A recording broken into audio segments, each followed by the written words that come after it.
प्यारे विद्यार्थियों, अभी हम राजस्थान ज्योग्राफी का रिवीजन कर लेते हैं फटाफट, क्योंकि एग्ज़ाम पास में है तो हमें रिवीजन करना पड़ेगा। अभी मैंने राजस्थान ज्योग्राफी के कोई वीडियो चैनल पे नहीं रखे हैं, लेकिन ये एग्ज़ाम हो जाएगी उसके बाद मैं सारे वीडियो चैनल पर रखूँगी। इसके बाद हम ये जो हो जाएगा उसके बाद जो ऑब्जेक्टिव्स है ना, ऑब्जेक्टिव्स वो सीरीज़ यहाँ पे चलाएंगे कि हर तरह के ऑब्जेक्टिव्स जितने भी हैं वो सारे के सारे हम यहाँ पे शेयर कर लेंगे। और सबसे पहले शॉर्ट में देखते हैं, सब कुछ शॉर्ट में है, ये एक पूरा रिवीजन शॉर्ट नोट्स हैं, है ना। तो उड़िया का पठार कहाँ पाया जाता है? सिरोही में पाया जाता है। मेसा का पठार कहाँ पाया जाता है? चित्तौड़, ठीक है। ऊपरमाल पठार जो है वो भीलवाड़ा में है, चित्तौड़ और भीलवाड़ा के बीच में पाया जाता है, ठीक है। भैंसरोड़गढ़ बिचौलिया। भौराट का पठार कहाँ पाया जाता है? राजसमंद उदयपुर में। छप्पन का मैदान माही का मैदान बांसवाड़ा प्रतापगढ़ के बीच में है। और लसाड़िया का पठार जो मैदान है वो उदयपुर प्रतापगढ़ के बीच में, ठीक है। अब राजस्थान के भौगोलिक क्षेत्र कितने हैं यहाँ पे देखते हैं। भौगोलिक क्षेत्र को 4 भागों में बांटा है। इसके पहले एक बार देख लेते हैं कि खारे पानी की झील जो है ना वो तैतीस सागर के अवशेष हैं जो पाई जाती हैं। वो अरावली पर्वतमाला है वो गोंडवाना लेन का भाग है, और दक्षिण पठार जो है वो गोंडवाना लेन का भाग है। अरावली एक महान जल विभाजक रेखा है। सारे के सारे जो पुराने क्वेश्चन आए हुए हैं वो, और जो इंपॉर्टेंट चीज़ें हैं वो सारे फैक्ट्स मैंने डाले हुए हैं। राजस्थान को मुख्यतः 4 भौगोलिक प्रदेशों में डिवाइड किया है। पहला है थार का मरुस्थल, इसको पश्चिमी मरुस्थल भी कहते हैं। अरावली पर्वतमाला, पूर्वी मैदान और दक्षिण पूर्वी पठार। नेक्स्ट देखते हैं। सबसे पहले है पहला भाग, थार का मरुस्थल या पश्चिमी मरुस्थल का प्रदेश। इसको 2 भागों में बांटा था अपन ने, शुष्क रेगिस्तानी भाग और अर्ध शुष्क प्रदेश। तो जो शुष्क रेगिस्तानी भाग है वो तो अलग ही है, वहाँ पर जो जैसलमेर, बाड़मेर, बीकानेर वाला एरिया आएगा। और अर्धशुष्क जो प्रदेश है उसको हमने 4 भागों में बांटा है। लूनी जवाई या गोडवाट प्रदेश कहते हैं। दूसरा है शेखावटी बांगर या अंतः जल प्रवाह का प्रदेश कहते हैं। और थर्ड है घग्गर का मैदान, और फोर्थ है नागौरी उच्चभूमि। तो अर्धशुष्क प्रदेश को 4 भागों में बांटा है। लूनी जवाई या गोडवाट प्रदेश, दूसरा है शेखावटी या बांगर प्रदेश या अंतः जल प्रवाह क्षेत्र, घग्गर का मैदान और नागौरी उच्चभूमि, ठीक है। अब आते हैं अरावली पर्वतमाला पर। अरावली पर्वतमाला को कितने भाग में बांटा है? 3 भाग में बांटा है। पहला है उत्तरी अरावली, मध्य अरावली और दक्षिणी अरावली। उत्तरी अरावली जो है वो कहाँ से फैली हुई है? खेतड़ी से जयपुर तक फैली है। मध्य अरावली जयपुर से अजमेर तक फैली है। दक्षिणी अरावली अजमेर से आबू तक फैली है, ये याद रखना है। नेक्स्ट है खेतड़ी से जयपुर तक उत्तरी अरावली देखते हैं। तो उत्तरी अरावली का विस्तार श्रृंखलाबद्ध न होकर छोटी छोटी पहाड़ियों के रूप में है, कटी फटी पहाड़ियों के रूप में है। किसका? उत्तरी अरावली। कहाँ से फैला है? खेतड़ी से जयपुर तक, यानी ऊपर वाले पार्ट में जयपुर के पास। आप इमेजिन कर सकते हैं मैप, अगर सभी को ये ध्यान में है तो अलवर, जयपुर, दौसा, झुंझुनू, सीकर, ये 4 क्षेत्र याद रखने हैं। कहाँ कहाँ है? अलवर, जयपुर, दौसा, झुंझुनू और सीकर। और इन पे जो पहाड़ियाँ हैं ना उनके यहाँ पर सीक्वेंसली नाम लिखे हुए हैं। रघुनाथगढ़, खोह, बहराच, बरवाड़ा, बिलाली, जयगढ़, नाहरगढ़, बेलाकिला। तो रघुनाथगढ़ 1050, खोह 920, बहराच 792, बरवाड़ा 786, बिलाली 775, जयगढ़ 648, नाहरगढ़ 599, बालाकिला 597। ये सीक्वेंस है पूरा, ठीक है। अब मध्य अरावली में जो है ना वो चोटियाँ कितनी हैं? 2 हैं। यहाँ पर पहाड़ियाँ नहीं हैं, चोटियाँ हैं। और ये जो है ना ये दर्रे हैं, ठीक है। दर्रों से क्वेश्चन आता है, ये IMP है। मध्य अरावली जयपुर से अजमेर तक फैली हुई है, और इनमें चोटियाँ 2 होती हैं। तारागढ़ 870, नाग पहाड़ 995। तो ऐसे एक साथ ही आप बोल के याद कर सकते हैं, तो ऐसे याद हो जाएगा। तारागढ़ 870, ये इसके बारे में बहुत से क्वेश्चन आते हैं। नागपाड़, इनसे प्रश्न आते हैं। अब दर्रों के बारे में भी प्रश्न आते हैं। बर दर्रे हैं, बर दर्रा, परवेरिया, शिवपुर घाट, सुरा घाट और देवारी घाट। 5 दर्रे हैं, याद रखना है। बर दर्रा, परवेरिया दर्रा, शिवपुर घाट, सुरा घाट और देवारी घाट। फिर दक्षिणी अरावली में अजमेर से आबू तक। दक्षिण अरावली कहाँ से कहाँ है? अजमेर से आबू तक फैला हुआ है। राजसमंद उदयपुर तक है दक्षिणी अरावली भाग, ठीक है। तो दक्षिण भाग में है। सबसे ऊंची पहाड़ियाँ या चोटियाँ यहीं पर पाई जाती हैं। अरावली श्रेणी सबसे अधिक सघन है और कच्ची यहाँ पर ही है। इसकी जो चोटियाँ हैं महत्वपूर्ण सबको याद है। गुरु शिखर 722, सेर है 597, देलवाड़ा 1442, जरगा 1431, अचलगढ़ 1380, कोमलगढ़ 1224 और धूलिया है जो 483। तो ये सारा अपने पास हो गया अरावली पर्वतमाला का। यहाँ से प्रश्न आते हैं। तीसरा भाग है पूर्वी मैदानी प्रदेश। इसको हम मुख्यतः बेसिन क्षेत्र भी कहते हैं, क्योंकि इसमें नदी बेसिन क्षेत्र आता है, तो नदी बेसिन प्रदेश भी कहते हैं, क्योंकि नदियों द्वारा लाई गई जो मिट्टी यहाँ पर जमा हो जाती है ना, इसलिए नदी बेसिन क्षेत्र कहते हैं। इसको 3 भागों में बांटा है, बनास गंगा या बनास बाणगंगा बेसिन, चंबल बेसिन और मध्य माही बेसिन। बनास या बाणगंगा बेसिन मालपुरा करौली वाला मैदान है वो। चंबल बेसिन उत्खात स्थलाकृति और बीहड़ प्रदेश यहाँ पर होता है, और मध्य माही बेसिन में 56 का मैदान आता है। ठीक है, चौथा है अपने पास दक्षिणी पूर्वी पठार। इसको भी 2 भागों में बांटा है, विंध्य कगार और दक्कन का लावा पठार। विंध्य कगार चंबल माही नदी के किनारे सवाई माधोपुर धौलपुर करौली में फैला हुआ है। ठीक है, और दक्कन का पठार कोटा बूंदी बारा झालावाड़ इसमें सभी आते हैं। और लावा द्वारा जो मिट्टी लाई जाती है वो काली मिट्टी होती है, यहाँ पर काली मिट्टी की अधिकता होती है। अब कुछ कीवर्ड्स हैं, वो कीवर्ड्स के बारे में देखते हैं। पहला है फुलवारी की नाल उदयपुर में होती है।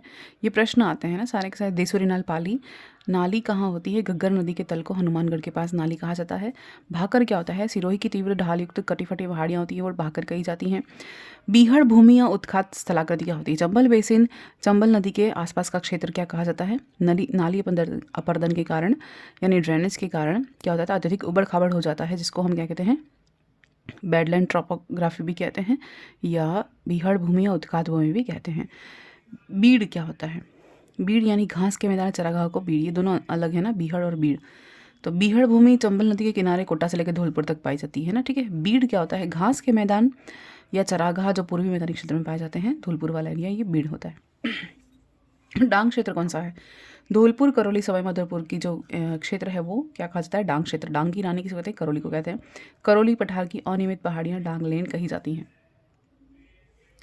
फिर देखते हैं बरखान। बरखान क्या होता है? अर्धचंद्राकार रेत के टीले। लाठी सीरीज क्या होता है? भूगर्भीय जल पट्टी है जैसलमेर। प्लाया या रन क्या होता है? जैसलमेर में बालू का स्तूपों के बीच वर्षा का जल इकट्ठा हो जाता है, इस कारण अस्थायी झीलों का निर्माण होता है, इसे प्लाया या रन कहते हैं।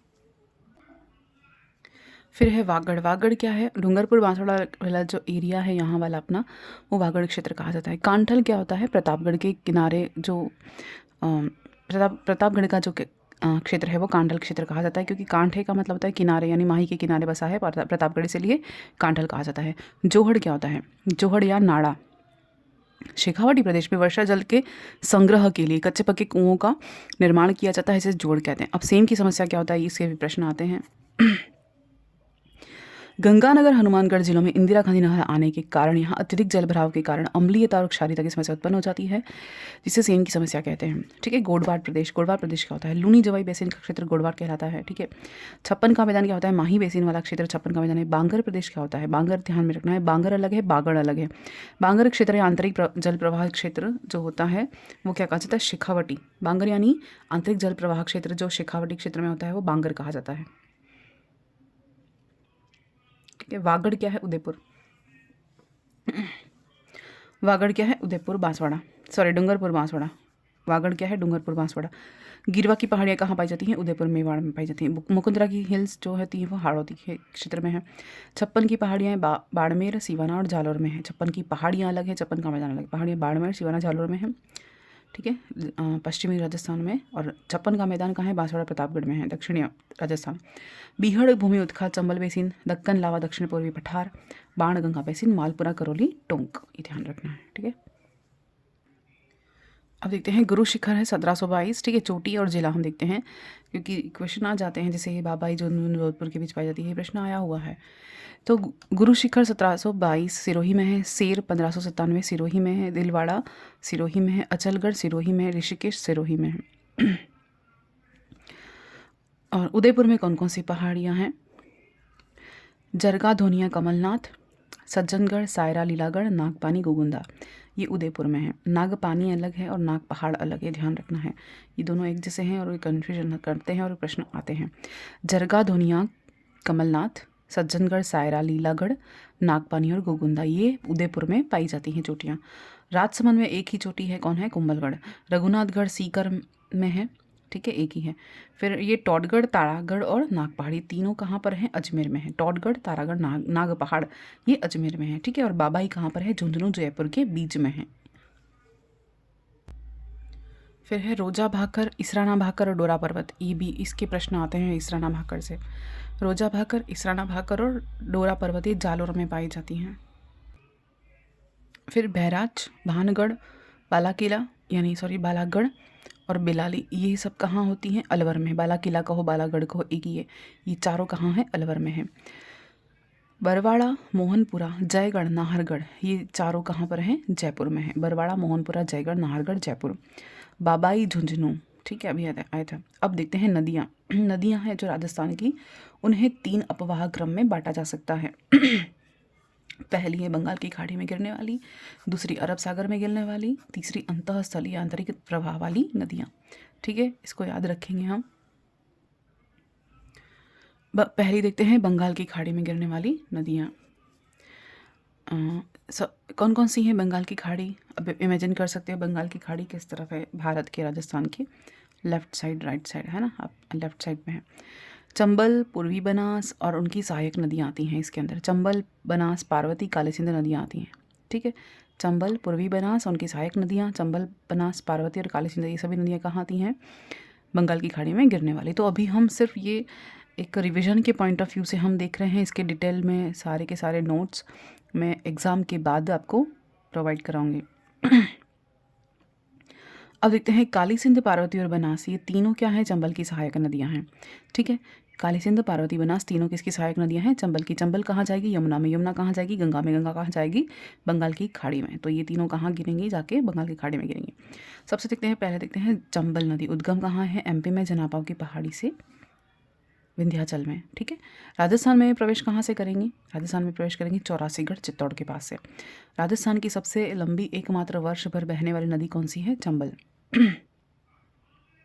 ठीक है, चौरासीगढ़, चित्तौड़ से राजस्थान में प्रवेश करती है। फिर इसकी सहायक नदियां हैं बनास, पार्वती, काली सिंध, चंबल में मिल जाती हैं। इसे कामधेनु कहते हैं, चरमणवती कहते हैं, ये नाम है उसके उपनाम। कोटा चंबल नदी के किनारे बसा हुआ है। ठीक है, दूसरी अपने पास नदी है बनास, ये फर्स्ट हो गई। दूसरी बनास नदी, बनास नदी को वन की आशा कहते हैं। ठीक है, उद्गम कहाँ से? राजस्थान जिले की भोराट के पठार, खमनोर की पहाड़ियों से बनास नदी का उद्गम है। राजस्थान से उद्गम होने वाली पहली नदी है बनास। ठीक है, ये तो एमपी से हो रही है। प्रश्न हर तरह से आते हैं तो आपको ध्यान में रखना है। पूर्णतः राजस्थान में बहने वाली जो सबसे लंबी नदी है वो बनास है, पता है। ये तो यहाँ होती नहीं है, बाहर भी बहती है। तो बनास सिर्फ राजस्थान में ही बहती है, सबको पता है, इतना तो पढ़ चुके होंगे आप।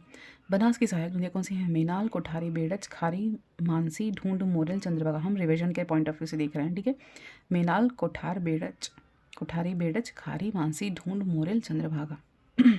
अब इनके बनास, सीप और चंबल नदी के बिना जो है वो देखते हैं आगे, जो त्रिवेणी संगम। अब देखते हैं टोंक, सवाई माधोपुर नगर किसके किनारे बसा है?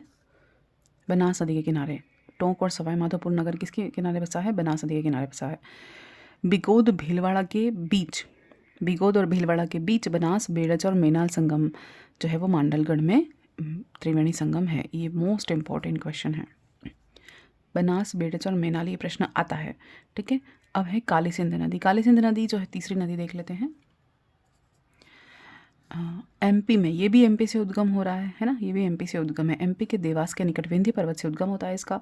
झालावाड़ और बारां में बहती है, बाद में चंबल नदी में मिल जाती है। इसकी सहायक नदियाँ कौन कौन सी हैं? परवन, आहू, उजाड़, निवास, गागरोन, काली सिंध और आहू। ठीक है, काली सिंध आहू संगम पर गागरोन दुर्ग बसा है, इसलिए लिखा है। इसकी सहायक नदी काली सिंध की परवन, आहू, उजाड़, निवास, गागरोन, ये सब याद रखना है। पार्वती नदी नेक्स्ट देखते हैं। पार्वती, पार्वती नदी का जो उद्गम है वो भी कहाँ से? एमपी है, एमपी के सीहोर से है।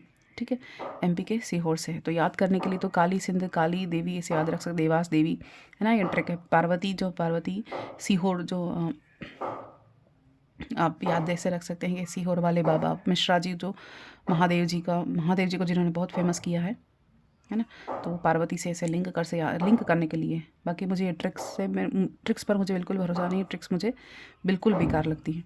ठीक है, तो ये हैं इनके निकट कहाँ? सीहोर के निकट विंध्य श्रेणी से उद्गम होता है और बारां में बहती है। पार्वती नदी कहाँ बहती हैं? बारां में बहती हैं। बाद में किस में मिल जाती हैं? चंबल नदी में मिल जाती हैं। इसकी सहायक नदियाँ कौन कौन सी हैं? लासी, बरनी, बैतली, अंधेरी, रेतड़ी। लासी, बरनी, बैतली, अंधेरी, रेतड़ी, ये सारी की सारी पार्वती नदी की सहायक नदियाँ हैं। फिर है अरब सागर में गिरने वाली नदियाँ, लूनी, माही, साबरमती, पश्चिम बनास और इनकी सहायक नदियाँ। अरब सागर में गिरने वाली नदियाँ कौन कौन सी हैं? अभी तक हमने जो देखा ना वो सारी की सारी बंगाल की खाड़ी में गिरने वाली थी। ठीक है। कौन कौन सी देखी बंगाल की खाड़ी में गिरने वाली नदियाँ हमने? सबसे पहले चंबल देखी जो एमपी से उद्गम हो रहा था, बनास, फिर काली सिंध और पार्वती, ये चारों हमने देखी जो बंगाल की खाड़ी में गिरने वाली हैं। अब है अरब सागर में गिरने वाली नदियाँ। कौन कौन सी हैं? लूनी, माही, साबरमती, पश्चिमी बनास और इनकी सहायक नदियाँ। लूनी, माही, साबरमती, बनास, पश्चिमी बनास, है ना। लूनी नदी का उद्गम कहाँ से है? अजमेर के नाग पहाड़ से, यानी इसका उद्गम राजस्थान से ही हो रहा है। लूनी नदी का उद्गम अजमेर के गोविंदगढ़ के पास सरस्वती और सागरमती जलधाराओं के मिलने से होता है। ठीक है, गोविंदगढ़ के पास सरस्वती और सागरमती जलधाराओं के मिलने से किसका उद्गम होता है? लूनी नदी का उद्गम होता है नाग पहाड़ से। अजमेर, नागौर, जोधपुर, पाली, बाड़मेर, जालोर आदि जिलों में बहती। कहाँ कहाँ बहती है? अजमेर, नागौर, जोधपुर, पाली, बाड़मेर, जालोर आदि जिलों में बहती है।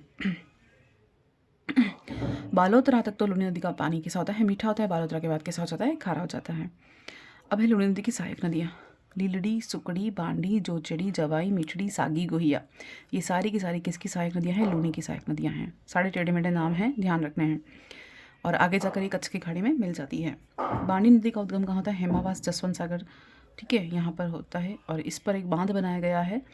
जसवंत सागर पर पिचियाक बांध है, पिचियाक बांध, और जवाई पर मारवाड़ का अमृत सरोवर सबसे बड़ा बांध है, बाकली बांध बनाया गया है।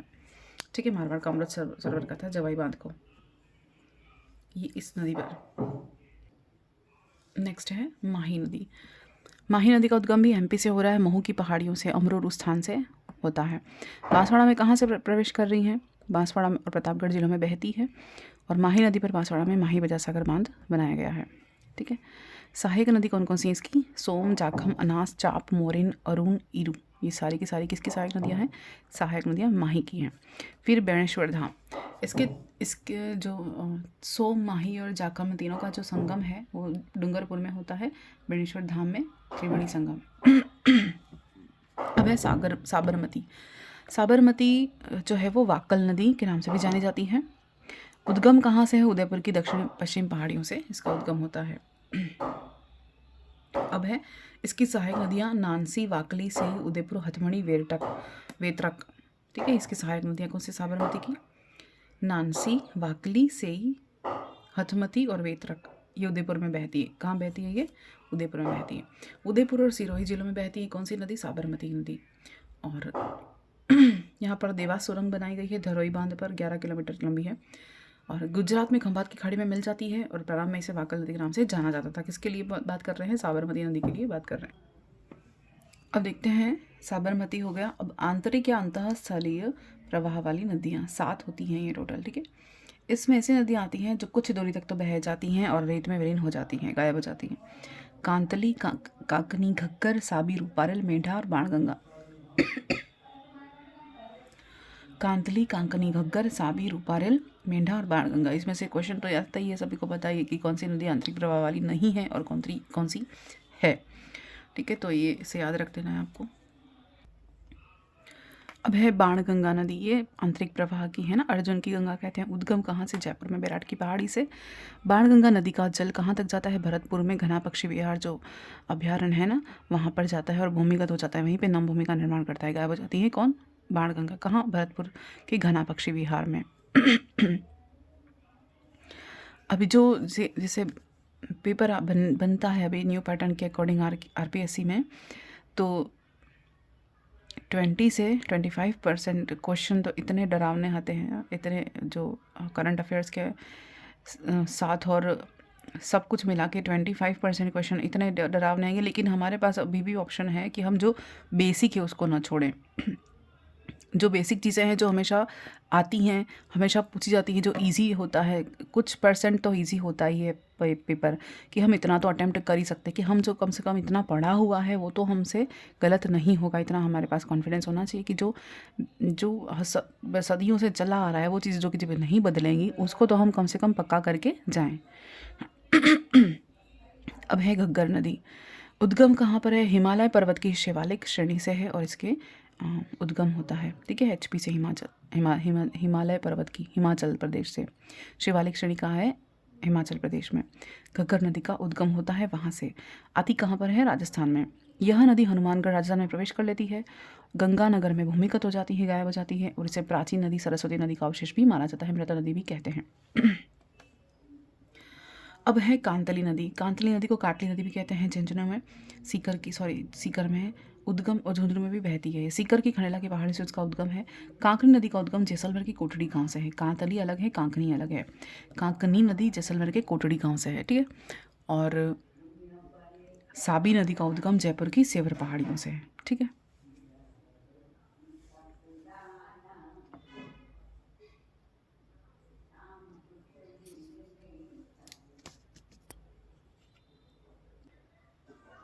अब देखते हैं राजस्थान की झीलें। नदियाँ देख लिया हमने, और राजस्थान की झीलें सांभर, डिडवाना, पंचपदरा, लूणकरण, कुचामन। कौन सी झीलें हैं खारे पानी की?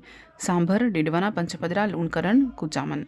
खारे पानी की झीलें, इसके अलावा फलौदी, कावद, कछोर, खोसा, ये सारी की सारी भी इसके अलावा हैं। राजस्थान की सबसे बड़ी खारे पानी की जो झील है वो सांभर झील है, ठीक है। मीठे पानी की झील जो है जयसमंद झील उदयपुर में स्थित है। ये खारे पानी की होगी, ये मीठे पानी की है। कौन कौन सी हैं? जयसमंद, राजसमंद, सिलीसेड, पुष्कर, कोलायत, नक्की झील, कायलाना, जोधपुर और पिछोला, ये सारी की सारी मीठे पानी की झीलें हैं, ठीक है। एक एक करके देखते हैं जयसमंद झील के बारे में, जो कि उदयपुर में स्थित है।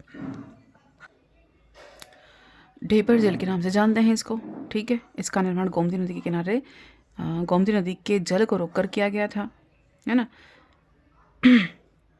किसने कराया? सॉरी। और राजसमंद की जो मीठे पानी की झील है वो सबसे बड़े पानी की झील मानी जाती है, सबसे बड़े झील मानी जाती है मीठे पानी की। और सबसे बड़ा टापू कौन सा है? भाखड़ा नाग का, बाबा का भाखड़ा। और सबसे छोटा टापू कौन सा है? प्यारी। ये इतना याद रखना है। फिर राजसमंद झील जो है वो कांकरोली राजसमंद में स्थित है। निर्माण कराया था महाराणा राज सिंह ने 1662 में। झील के दक्षिणी भाग में क्या है? एक संस्कृत भाषा में एक शिलालेख रखा हुआ है। इसे मेवाड़ का इतिहास लिखा हुआ है, जिसको राज्य प्रशस्ति कहते हैं। इस पर 25 शिलालेख हैं, ठीक है। तो ये दोनों में से ध्यान में रखना है कि इसके बारे में प्रश्न आता है, कन्फ्यूजन होता है कि जयसमंद है कि राजसमंद है। नेक्स्ट है पिछोला झील। इसका निर्माण महाराणा लाखा के शासनकाल में एक बंजारे द्वारा कराया गया था। शाहजहां ने अपने विद्रोही दिनों में पिछोला झील के टापू पर शरण ली थी, ठीक है।